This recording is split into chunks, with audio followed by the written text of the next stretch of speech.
Allah subhanahu wa ta'ala mawsufun bi sifatil ilmi al-azaliyatil abadiyah. Allah subhanahu wa ta'ala bersifat dengan sifat ilmu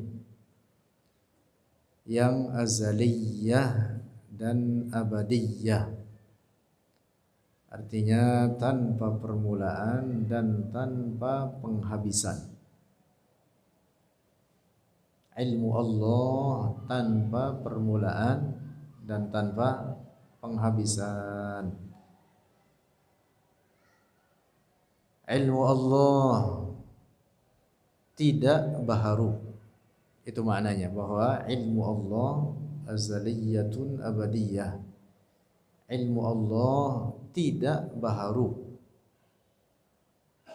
Ilmu Allah tidak seperti ilmu pada makhluk.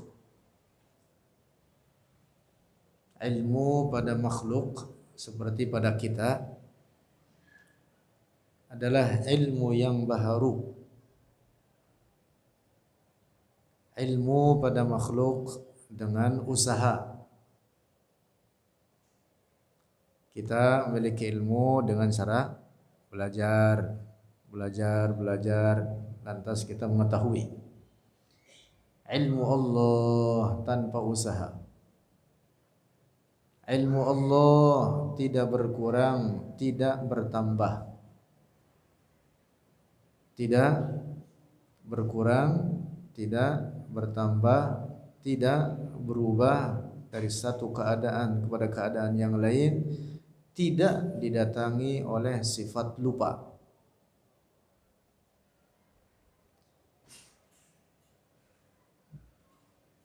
Ilmu Allah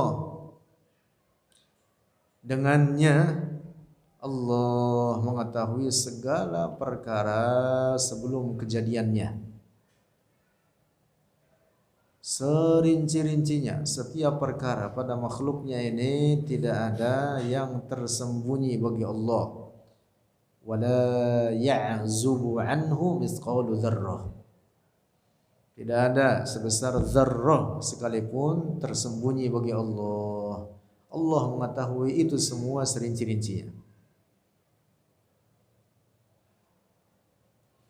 Syekh Ibrahim Al-Laqani dalam Jawharatut Tauhid mengatakan wa ilmuhu wa la yuqalu muktasab fatba' sabilal haqqi watrahir riyab. Ilmuhu dan ilmu Allah wala yuqalu muktasab, tidak dikatakan dengan diusahakan. Artinya ilmu Allah tidak baharu, tidak terjadi padanya turu'un nisyan, kedatangan lupa. Ilmu Allah mencakup segala sesuatu yang dengannya Allah mengetahui hakikat zatnya, mengetahui segala peristiwa-peristiwa yang terjadi pada alam ini, al-mumkinat al-aqliyah, juga mengetahui perkara-perkara yang mustahilat. Oleh karena ta'alluq ilmu Allah terkait kepada tiga perkara: al-wajibat, al-mustahilat, dan al-jaizat. Dengan ilmunya Allah mengetahui hakikat zatnya sendiri, mengetahui segala sifat-sifatnya sendiri. Dengan ilmunya Allah mengetahui segala perkara-perkara mustahil. Dengan ilmunya Allah mengetahui seluruh perkara al-mumkinat al-aqliyah. Alam ini dengan segala isinya adalah perkara mungkin akli. Allah mengetahui itu semua serinci-rincinya, tidak ada yang tersembunyi bagi Allah. Semuanya diketahui oleh Allah. Apa yang sudah terjadi diketahui oleh Allah. Apa yang saat ini sedang terjadi seluruhnya apapun diketahui oleh Allah. Bahkan segala sesuatu yang akan terjadi di masa mendatang Allah mengetahui itu semua serinci-rincinya. Allahu ya'lamu ma kana wa ma yakun wa ma la yakun. Allah ya'lamu ma kana wa ma yakun wa ma sayakun wa ma la yakun an law kana kaifa kana yakun. Sebagian ulama mengungkapkan demikian untuk memberikan pemahaman ketercakupan ilmu Allah terhadap segala sesuatu. Allah ya'lamu ma kana, Allah mengetahui segala sesuatu yang sudah terjadi, wa ma yakun, dan segala sesuatu yang saat ini sedang terjadi, wa ma sayakun, dan segala sesuatu yang akan terjadi, wa ma la yakun an law kana kaifa kana yakun. Juga mengetahui segala sesuatu yang tidak terjadi, seandainya terjadi bagaimana kejadiannya Allah mengetahui. Wa ya'lamu ma la yakun an law kana, seandainya terjadi, ini perkara yang tidak terjadi tersebut, seandainya terjadi maka Allah mengetahui itu semua serinci-rincinya. Wa ma la yakun an law kana kaifa kana yakun. Jadi semuanya apapun diketahui oleh Allah, tidak ada yang tersembunyi baginya.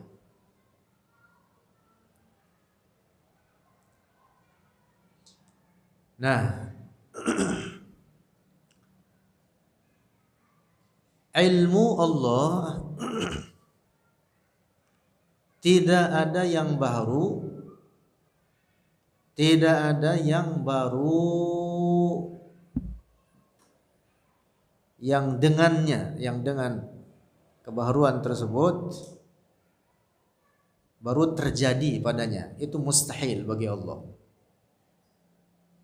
Adapun beberapa ayat Al-Quran yang makna zahirnya atau makna harfiahnya seakan ilmu Allah yatajaddad atau yatahawwal, yataghayyar, berubah, berbaharu dari satu keadaan kepada keadaan yang lain, maka maknanya bukan seperti demikian itu. Seperti di antaranya firman Allah dalam suratul Anfal, al-ana khaffafallahu ankum wa 'alima anna fikum du'fa. Al-ana khaffafallahu ankum. Makna harfiah ayat ini mengatakan al-an, sekarang ini, khaffafallahu ankum, meringankan oleh Allah dari kalian. Meringankan di sini yang maksud dalam peperangan melawan orang-orang kafir semula. Apabila ada seorang muslim di hadapannya ada orang kafir 10 orang, wajib diperangi. Tidak boleh mundur. Kalau mundur berdosa.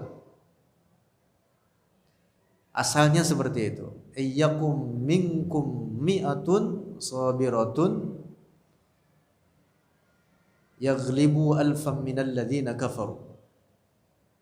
Tapi kemudian ketetapan Allah ini diringankan, yang semula 1 berbanding 10 menjadi 1 berbanding 2. 100 jadi banding 200, 1 menjadi banding 2.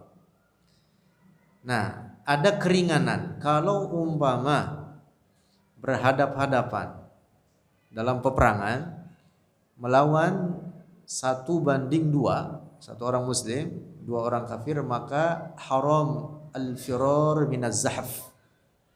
Artinya kabur dari medan perang, wajib berperang. Tapi kalau lebih dari 2, 1 banding 5, 1 banding 6, boleh mundur dulu.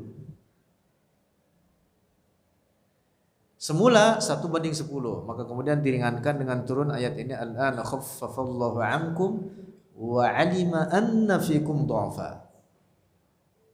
Nah, makna harfiah ayat ini mengatakan al-ana, sekarang ini, khaffafallahu, meringankan oleh Allah, ankum, dari kalian, wa 'alima, dan mengetahui oleh Allah, anna fikum du'afa, bahwa pada kalian itu terdapat kelemahan.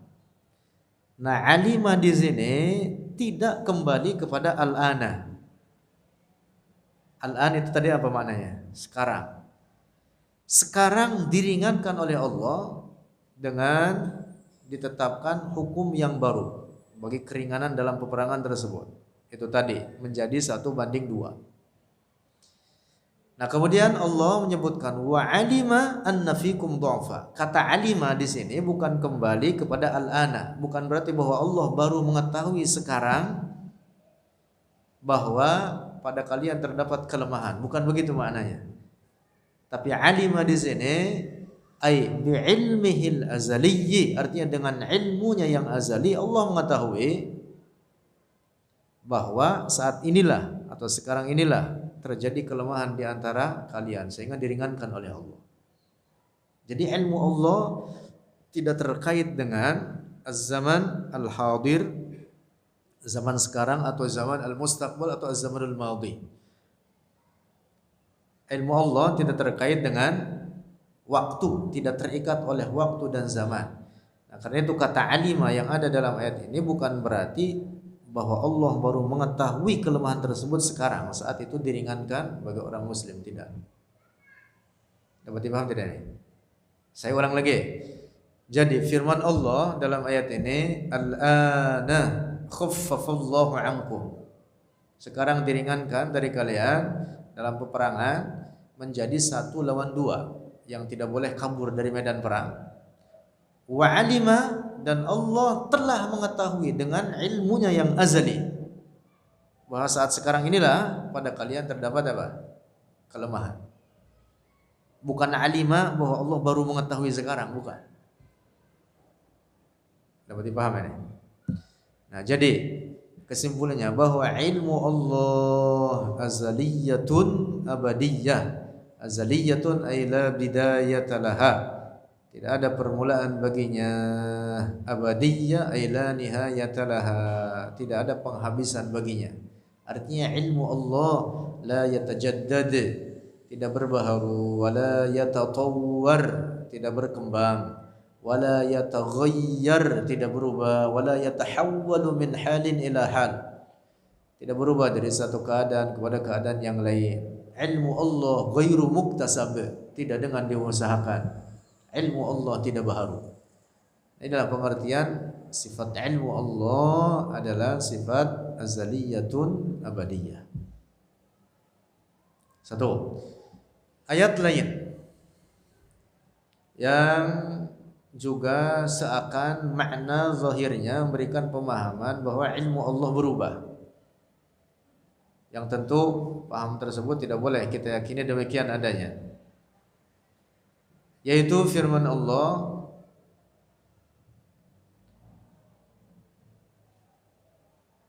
وَلَنَبْلُوَنَّكُمْ حَتَّى نَعْلَمَ الْمُجَاهِدِينَ مِنْكُمْ وَالصَّابِرِينَ. Allah berfirman, وَلَنَبْلُوَنَّكُمْ, makna harfiahnya mengatakan dan benar-benar, lam sinamnya lam taukid. وَلَنَبْلُوَنَّكُمْ, dan benar-benar kami akan menguji kalian, kata Allah, hatta na'lamal mujahidina. Makna harfiahnya hatta, sehingga na'lama, mengetahui oleh kami, al-mujahidin, orang-orang yang berjihad, minkum, di antara kalian, was-sabirin, dan orang-orang yang sabar. Nah, ujian dari Allah terhadap para hambanya bukan berarti Allah tidak mengetahui dari para hamba tersebut mana yang mujahidin, mana yang sabirin. Bukan untuk tujuan mengetahui itu karena Allah sebelumnya tidak mengetahui, bukan. Tetapi makna ayat ini yang dimaksud hatta na'lama ay hatta nuzhira, sehingga kami menampakkan, yang dimaksud bagi hamba-hamba yang lain, al-mujahidin, orang-orang yang berjihad, minkum, dari kalian, was-sabirin, dan orang-orang yang sabar. Adapun Allah sendiri mengetahui mana orang-orangnya yang betul-betul sebagai mujahidin daripada rombongan mujahidin atau rombongan as-sabirin. Allah mengetahui walaupun tidak diujikan. Allah dengan ilmunya mengetahui setiap orang, keadaan kita, hati kita, Bahkan Allah mengetahui setiap orang dari diri kita lebih daripada diri kita sendiri. Allah mengetahui tentang diri kita lebih daripada diri kita sendiri. Terhadap orang lain kita banyak yang tidak ketahui. Bahkan kita terhadap diri kita sendiri banyak yang tidak kita ketahui. Allah mengetahui itu semua. Kita tidak ada yang tahu apa yang akan terjadi bagi kita besok, apa yang akan terjadi minggu depan, bulan depan. Wa ma tadru nafsum wa ma tadri nafsum madza taksibu ghadan. Tidak ada satu jiwa pun mengetahui apa yang akan dia kerjakan esok hari. Wa ma tadri nafsum bi ayyi ardin tamut. Tidak ada satu jiwa pun yang mengetahui di bumi mana dia akan mati. Allah mengetahui itu semua. Nah, maka makna ayat ini hatta na'lamal mujahidina bukan artinya sehingga kami mengetahui, kata Allah. Lantas bukan artinya bahwa Allah sebelumnya tidak mengetahui. Tapi hatta na'lama yang dimaksud hatta nuzhira lil ibad, supaya kami tampakkan bagi hamba-hamba yang lain manakah di antara kalian al-mujahidin minkum was-sabirin, dan orang-orang yang sabar, orang-orang berjihad dan orang-orang bersabar. Pendekatannya begini. Bukan berarti saya menyerupakan Allah dengan makhluknya. Pendekatan begini. Saya di kelas mengajar mahasiswa. Setiap orang dari mahasiswa tersebut saya ketahui rankingnya masing-masing. Saya bertemu dengan mereka misalkan setiap minggu sekian kali. Sehingga mana yang ranking 1, yang nomor 2, yang 3 dan seterusnya. Tapi begitu di akhir semester saya membuat apa? UAS, ujian akhir semester. Tujuannya untuk apa? Apa karena saya tidak tahu mana ranking mereka? Saya mengetahui. Walaupun tidak pakai ujian saya tahu. Saya lihat mukanya, wah ini nilainya C+. Misalkan begitu. Dilihat doang hidungnya, ini bolehlah B-. Saya lihat lagi ini, wah ini pantas ini dapat A. Karena saya mengetahui mereka. Tapi mengapa di akhir semester saya membuat ujian? Supaya antar mereka tahu mana di antara mereka yang betul-betul kuliahnya, yang betul-betul di kelas belajar, yang betul-betul dia membaca materi. Sehingga dengan begitu tampak bagi mereka, di antara mereka dengan adanya nilai dari hasil ujian itu. Adapun saya sendiri walaupun tanpa diujikan saya tahu, saya kasih nilai aja udah. Cuma dilihat congor hidungnya, selesai udah. Pendekatannya seperti itu. Apalagi Allah mengetahui segala apapun pada alam ini serinci-rincinya. Ya'lamu ma fil barri wal bahr. Apa yang ada di bumi, apa yang di lautan. Wa ma tasqutu min waraqatin illa ya'lamuha. Tidak ada sehelai daun pun yang jatuh dari pohon klewer. Wala habbatin, atau biji-bijian sekalipun. Fi zulumatil ardi, dalam kegelapan bumi. Wala yabisin, yang kering yang basah. Ma tasqutu min waraqatin wala habbatin fi zulumatil ardi wala rutbin wala yabisin, yang basah yang kering. Illa fi kitabim mubin. Semua itu telah tertulis fi kitabim mubin, ay al-lauhul mahfuz. Dan apa yang tertulis di lauh mahfuz, semua itu serincinya diketahui oleh Allah. Lauh mahfuz ciptaan Allah. Al-lauhul mahfuz menulis di atasnya al-qalamul a'la, pulpen yang sangat besar, terkait dengan rincian perkara di muka bumi ini sampai hari kiamat. Tertulis di lauh mahfuz. Awal penciptaan makhluk yang pertama kali diciptakan oleh Allah adalah al-ma, yaitu air. Ini makhluk Allah secara mutlak yang diciptakan oleh Allah sebelum segala sesuatu. Rasulullah bersabda, "Innallaha lam yakhluq syai'an mimma khalaqa qabla al-ma." Rawahu Ibnu Hibban wa ghairuhu. Sesungguhnya Allah belum menciptakan apapun daripada seluruh makhluknya ini yang kecuali yang pertama kali adalah air. Baru kemudian al-arsh. Nah, baru kemudian al-lauhul mahfuz dan al-qalamul a'la. Al-qalamul a'la itu artinya pulpen yang sangat besar. Pulpen. Al-lauh itu bahasa kitanya papan, tempat menulis. Orang-orang tua kita dahulu kalau nulis di atas lauh, namanya di atas papan. Sekarang buku. Lalu Allah memerintah pulpen tersebut untuk menulis, maka dia menulislah tanpa ada yang memegangnya di atas lauh, bergerak menuliskan segala apapun yang terjadi pada alam ini serinci-rincinya sampai hari akhir, sampai hari kiamat. Itu semuanya diketahui oleh Allah.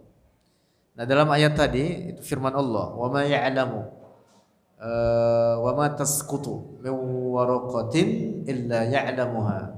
Wala habbatin fi zulumatil ardi wala rutbin wala yabisin illa fi kitabim mubin. Itu memberikan pemahaman bahwa segala apapun yang terjadi pada alam ini tertulis di Lauh Mahfuz dan itu diketahui oleh Allah serinci-rincinya.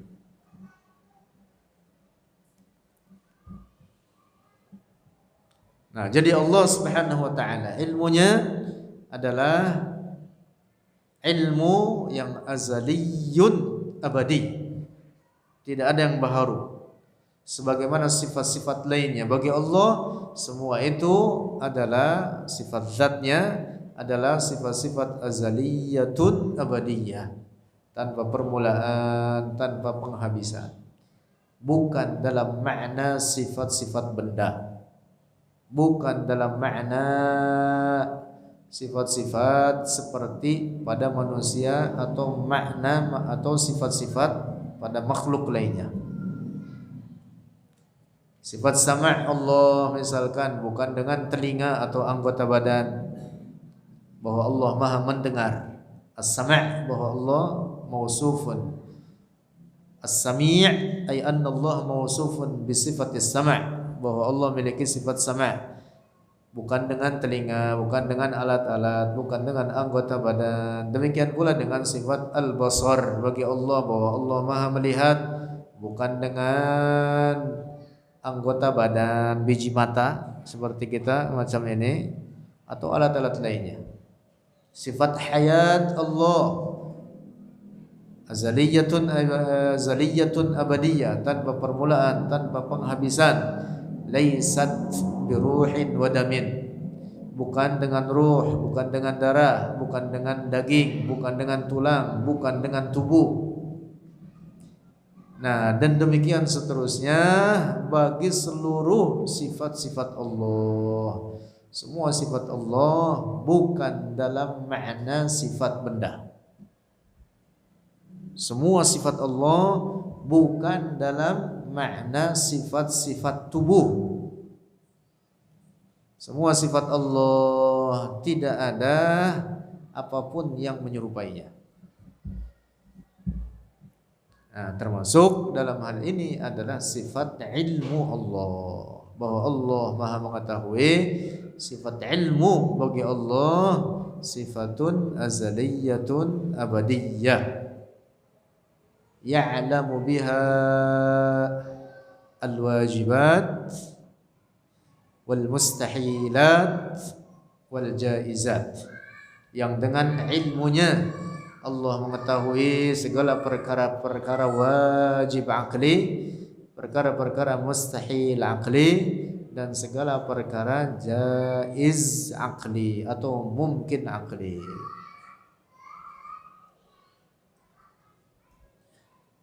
Apa bait syairnya dalam Al-Kharidatul Bahiyah? Lah, ada yang ingat? Apa bait syairnya?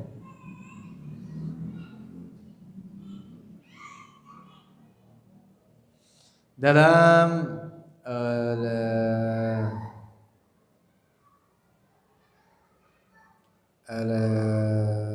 Qidatul Awam, Syekh Ibrahim Al-Laqani mengatakan qudratun iradatun ghayarat amran ilman warridha kama sabat wa ilmuhu wa la yuqalu muktasab fatba' sabilal haqqi watrahir riyab. Terus ilmu Allah ghairu muktasab, bukan dengan diusahakan. Ilmu Allah dengannya Allah mengetahui semua perkara yang wajib akli dan mustahil akli dan yang jaiz akli. Semuanya sering-seringnya diketahui oleh Allah. Oleh karena ta'alluq ilmu Allah adalah dengan tiga perkara ini, al-wajibat, al-mustahilat dan al-jaizat. Sebagaimana juga sifat kalam Allah. Ta'alluq sifat kalam Allah adalah terkait dengan tiga perkara tersebut, yaitu apa? Al-wajibat, al-mustahilat dan al-jaizat. Beda dengan sifat qudrah dan iradah, ta'alluqnya hanya terhadap perkara jaiz aqli saja atau al-jaizat saja. Qudratun iradatun ta'allaqa bil mumkinati kulliha akhadtuqa. Qudratun iradatun ta'allaqa bil mumkinati kulliha akhadtuqa. Nah, qudrah dan irada ta'alluqnya hanya terkait dengan al-mumkinat al-aqliyah atau al-jaizat al-aqliyah. Jaiz aqli dan mumkin aqli adalah istilah yang sama, hanya penyebutan saja berbeda, definisinya sama, jaiz aqli atau mumkin aqli.